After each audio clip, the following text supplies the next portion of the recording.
People search for wisdom in a world full of strife. But didn't you know that nature holds the basic values of life? The ants taught me to prepare for rain, to know that my hard work is never in vain. God feeds the birds, though they do not labor. Yet I never saw a bird lazy in a corner. The sun is deadly, an explosive superpower, but its gentleness gives life, even to a delicate flower. The wind relieves me on a hot summer day. It doesn't please my eye, but makes me feel good anyway.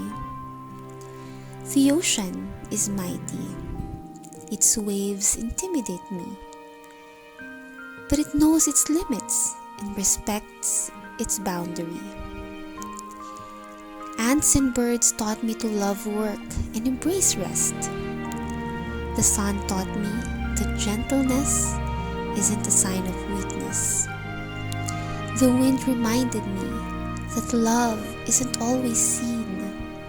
And the ocean taught me to keep and respect my boundaries. Nature is my teacher, a mirror of my ever-loving Creator, an endless stream of wisdom and power. Nature will always be my teacher.